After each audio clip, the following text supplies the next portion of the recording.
আর জন্মাষ্টমী, তাই আমরা কাল চলে গেছিলাম যারা বাবার মাথায় জল ঢালতে যাচ্ছিল তাদের খাবার আর জল দিতে, সাথে নিজেরাও পেট পুজো সারছিলাম। তাই সকালে প্রথমে স্টেশনে গিয়ে কিছুক্ষণ ট্রেনের জন্য অপেক্ষা করার পর ট্রেন চলে আসলে ট্রেনে করে চলে আসি গন্তব্যে। তারপর ক্লাসে গিয়ে তাড়াতাড়ি ক্লাস শেষ করে একটা বন্ধুর বাইকে করে চলে আসি মাসির বাড়ি।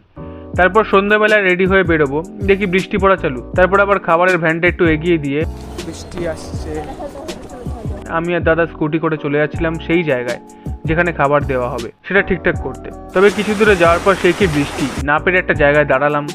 তারপর দেখি হালকা বৃষ্টি কমছিল, কিন্তু কমছিল না, আবার তাও একটু কমছিল। তারপর ছাতা জোগাড় করে দিলাম ছুট। যেতে যেতে কি মানুষের আনাগোনা শুরু হয়ে গেছে।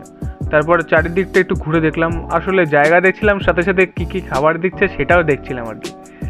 আমাদের খাবার দেওয়া শেষ হলে পেট পুজোগুলো তো এখান থেকেই করতে হবে নাকি। আর তারপর একটা জায়গায় দাঁড়িয়ে শুরু করে দিলাম আমাদের খাবার দেওয়া।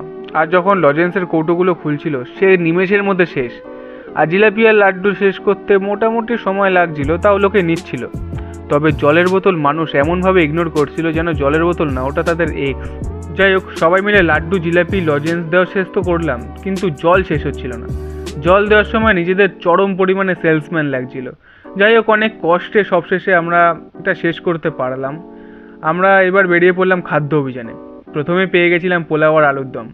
ওটা শেষ করে একটু দূরে গিয়ে দেখলাম রসনা, তারপরে অনেক কিছু দিচ্ছিল, মোটামুটি কিছু খেলাম।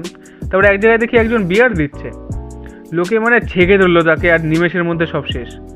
তারপর ছোটকে কাঁধে নিয়ে কিছুক্ষণ ঘুরলাম, নাচ করলাম, মোটামুটি সন্ধ্যাটা ভালোই কাটলো।